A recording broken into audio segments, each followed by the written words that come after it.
नाज़रीन, बानी चेयरमैन पाकिस्तान तहरीक-ए-इंसाफ इमरान खान ने कहा कि अगर आप फैज़ हमीद का ट्रायल कर रहे हैं तो जनरल बाजवा को भी इस ट्रायल में शामिल किया जाना चाहिए। दूसरी जानिब ये खबरें आ रही हैं, पाकिस्तान तहरीक-ए-इंसाफ के स्पोक्स पर्सन बैरिस्टर सैफ ने कहा कि प्रेसिडेंट हाउस में बिलावल भुट्टो जरदारी को इन करने के लिए और शहबाज शरीफ को आउट करने के लिए मीटिंग्स हो रही हैं। इन बातों में किस हद तक सदाकत है, इस पर हम बात करेंगे आज के प्रोग्राम में। नाज़रीन, पाकिस्तान मुस्लिम लीग नून की जो बॉडी लैंग्वेज है वो सारी की सारी टोटल नेगेटिव है। अगर हम इनके वुज़रा की बात करें तो ख्वाजा आसिफ साहब ने ये कहा, उन्होंने कहा जी कि इमरान खान ने जनरल बाजवा का नाम इसलिए लिया कि शायद हो सकता है कि जनरल बाजवा का नाम लेने से जो जनरल फैज़ हमीद का ट्रायल है वो उसकी नौबत ना आए या वो ट्रायल टल जाए। लेकिन उन्होंने ये कहा कि जनरल फैज़ हमीद का ट्रायल हो रहा है और वो हर हाल में होगा। नाज़रीन, बानी चेयरमैन पाकिस्तान तहरीक-ए-इंसाफ ने यह पैगाम भी दिया कि कुछ लोग ऐसे हैं जो फ़ौज यानी कि इदारों को और आवाम को आमने सामने लाना चाहते हैं। उन्होंने फ़ौज से रिक्वेस्ट की कि इनको चाहिए, इदारों को चाहिए कि ऐसे लोगों को आइसोलेट करें, उन्हें पहचानें और उन्हें खुद से अलग करें ताकि मुल्क जो है वो दोबारा फिर तरक्की की राह पे गामजन हो सके। नाज़रीन, पाकिस्तान तहरीक-ए-इंसाफ के जो अभी मौजूदा चेयरमैन हैं बैरिस्टर साहब, उन्होंने कहा कि सब कुछ ठीक ठाक हो रहा था लेकिन फिर एकदम से हमारे जो राब्ते हैं वो मुनक़ता हो गए। तो हम ये चाहते हैं कि वो राब्ते बहाल किए जाएं और हम दोबारा फिर एक दूसरे के साथ बातचीत करने के काबिल हो जाएं। दूसरी जानिब शिबली फराज की अगर हम बात करें तो शिबली फराज ने ये कहा कि हम पार्लियामेंटेरियंस हैं, भाई भाई हैं, हम में राब्तों का जो तसलसल टूट गया है इसको नहीं टूटना चाहिए, सियासत को सियासत रहना चाहिए। नाज़रीन, पाकिस्तान तहरीक-ए-इंसाफ की जो बयानात हैं उससे तो ये बज़ाहिर ये लगता है कि शायद हो सकता है कि पाकिस्तान तहरीक-ए-इंसाफ हुकूमत को कुछ टाइम देना चाह रही हो या फिर हुकूमत के साथ कुछ बातचीत करने के मूड में हो। लेकिन दूसरी जानिब एक परसेप्शन ये भी है कि बानी चेयरमैन पाकिस्तान तहरीक-ए-इंसाफ इमरान खान, उन्होंने ये भी कहा है कि मेरी हड्डियां चाहे गल सड़ जाएं यहाँ पे अडयाला जेल में, लेकिन मैं किसी भी किस्म की डील नहीं लूँगा। अब जाहिर सी बात है, या तो इमरान खान साहब को ये इस पेज पे ले आया गया है कि आप बैठ के बातचीत करें, हो सकता है इससे ही आगे कोई फर्दर रिलीफ निकल सके। अब दूसरी जानिब मौलाना फजलुर रहमान साहब है, मौलाना फजलुर रहमान साहब ने भी डेडलाइन दी हुई है हुकूमत को। वो जो मदारिस रजिस्ट्रेशन बिल है, आसिफ अली जरदारी साहब ने उसके ऊपर एतराज़ात लगाए और उन्होंने कहा कि FATF और दूसरी कुछ ऐसी तंजीमें भी हैं कि अगर हम मदारिस की रजिस्ट्रेशन करते हैं तो उससे पाकिस्तान को इंटरनेशनल पाबंदियों को सामना करना पड़ सकता है। अब ऐसी सूरत हाल में मौलाना फजलुर रहमान, पाकिस्तान तहरीक-ए-इंसाफ, अब महमूद अचकज़ई साहब की बात करेंगे। महमूद अचकज़ई साहब ने यह कहा, उन्होंने कहा कि तमाम सियासी जमातों को ये चाहिए कि वो मुतफ़िक़ा तौर पे इकट्ठे हो गए, अपोजिशन की तमाम जमातों को, कि वो इकट्ठी हो जाएं और हुकूमत से हुकूमत के मुस्ताफ़ी होने का मुतालबा करें। पाकिस्तान तहरीक-ए-इंसाफ को चाहिए कि वो हुकूमत से मुस्ताफ़ी होने की डेट ले, फिर उसके बाद मुज़ाकरात शुरू करने चाहिए। नाज़रीन, पाकिस्तान में आइंदा जो सियासी सूरत हाल है वो इंतहाई दिलचस्प होती जा रही है।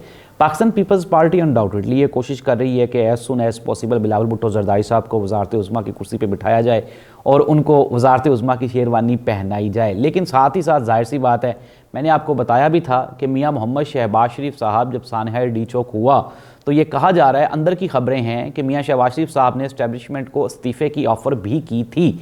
लेकिन जाहिर सी बात है कि मुल्क ऐसी सतह पे पहुंच गया था कि उस रात तो वो इस्तीफ़ा लिया नहीं जा सकता था। ये भी कहा गया कि एक बड़ी शख्सियत की जानिब से मियाँ मोहम्मद शहबाज शरीफ साहब को ये श्योरिटी दिलवाई गई, यकीन दहानी करवाई गई कि हम आपके साथ खड़े हैं, तो किसी भी सूरत में कोई भी आपको यहाँ से नहीं हिला सकता। लेकिन जाहिर सी बात है नाज़रीन, इस्टेब्लिशमेंट है वो बातचीत के दरवाजे खुले रखती है। और अगर हम बात करें अवामी पजीराई की, तो अवामी पजीराई में जाहिर सी बात है कि बानी चेयरमैन पाकिस्तान तहरीक-ए-इंसाफ इमरान खान और फिर पाकिस्तान तहरीक-ए-इंसाफ के साथ ही अवाम खड़ी हुई है।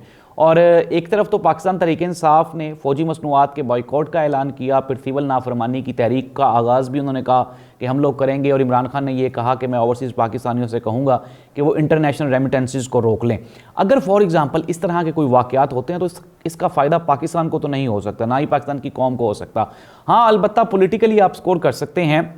मैं आपको बताता हूँ, कहा यह जा रहा है, जो सीनियर जर्नलिस्ट हैं वो ये चाहते हैं या वो ये कह रहे हैं कि पाकिस्तान तहरीक-ए-इंसाफ एक बड़ी डोमिनेंट पोजीशन पे थी, एक बड़ी मजबूत पोजीशन पे थी, फिर एक ही मरतबा इतनी बड़ी रिट्रीट नहीं करनी चाहिए थी। लेकिन नाज़रीन, आपके सामने है कि इमरान खान और बुशरा बीबी के ख़िलाफ़ वो जो रेंजर्स अहलकार इस्लामाबाद में शहीद हुए, उनकी जो FIR है उसमें भी नॉमिनेट किया गया है इमरान खान और बुशरा बीबी को। कहा यही जा रहा है सीनियर जो जर्नलिस्ट उनकी जानिब से कि ये एक नंगी तलवार है, लटकती तलवार है। लेकिन जाहिर सी बात है ये केस को बिल्कुल कमज़ोर करने वाली बात है। मैं आपको पहले भी बता चुका हूँ कि जो सारी गहमा गहमी है, ये जो सारी हलचल मची हुई है, ये 21 जनवरी से पहले की है। 21 जनवरी को डोनाल्ड ट्रंप ने अपने ओहदे का हलफ उठाना है और हुकूमत और इस्टेब्लिशमेंट ये चाहती हैं कि 21 जनवरी से पहले पहले इमरान खान का कोई ना कोई बंदोबस्त कर लिया जाए।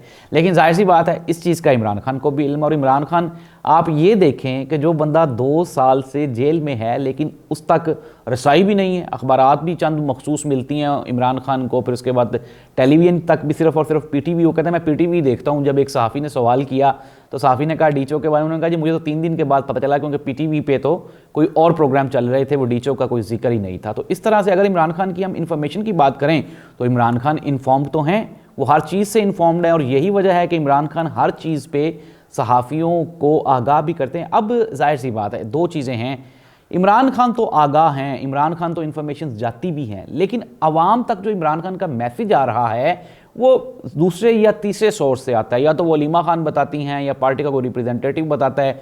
जब वकला मिलने जाते हैं वो कोई और बात करते हैं, अलीमा खान मिलने जाती हैं वो कोई और बात करती हैं। इट मीन्स दैट कि दाल में कुछ काला ज़रूर है। इमरान खान आज भी अपने जो उनके मुतालबात हैं, जैसे कि आइन और कानून की इस मुल्क में पासदारी, और फिर ये कहा गया कि अगर आप ये जितनी भी यहाँ पे ताकतवर हल्के हैं वो अपने अपनी हदूद में रह के काम करें, इमरान खान इस पे आज भी डटा हुआ है। वो ये नहीं कहता कि मैं किसी भी किस्म का कंप्रोमाइज़ कर लूँगा या फिर पाकिस्तान में कोई गैर जमहूरी किसी कुव्वत को यहाँ पे सपोर्ट करूँगा, या कोई गैर आइनी कोई ताकत आएगी तो मैं उसके साथ खड़ा हो जाऊँगा। ये तो इमरान खान इसके ऊपर आज भी डटा हुआ है। लेकिन अनडाउटेडली पार्टी के साथ जो सख्तियाँ हो रही हैं, अब पार्टी बेचारी 3 साल से FIRs भी भुगत रही है, फिर उसके बाद कारोबार भी यहाँ पे लोगों के मुतासर हुए। असद कैसर ने बताया, जिस तरह मैंने आपको कल के प्रोग्राम में बताया, कि पंजाब की जो क़यादत है उसके ऊपर क्रैकडाउन किया जा रहा है, उनके कारोबार तोड़े फोड़े जा रहे हैं, बंद किए जा रहे हैं। ऐसी सूरत हाल में पार्टी पे प्रेशर तो है। लेकिन नाज़रीन जाहिर सी बात है वो लोग जो ये कह रहे हैं, जो ख्वाबे गफलत में हैं, जो ये कहते हैं कि पाकिस्तान तरीके इंसाफ की सियासत ख़त्म हो गई, इमरान खान का जिक्र ख़त्म हो गया, वो बिल्कुल जाहिलियत के दौर में रह रहे हैं। इमरान खान आज भी पाकिस्तान का सबसे मशहूर, मजबूत और अवामी पजीराई के साथ नंबर 1 सियासतदान है, और इमरान खान ही पाकिस्तान की सारी सियासत को नई डायरेक्शंस दे रहा है। आइंदा क्या होगा ये भी इमरान खान डिसाइड करेगा। इमरान खान के बगैर कोई ऐसी ताकत नहीं है जो पाकिस्तान की सियासत का रुख चेंज कर सके। अल्लाह इस मुल्क का हामी नासिर हो। अल्लाह हाफिज़।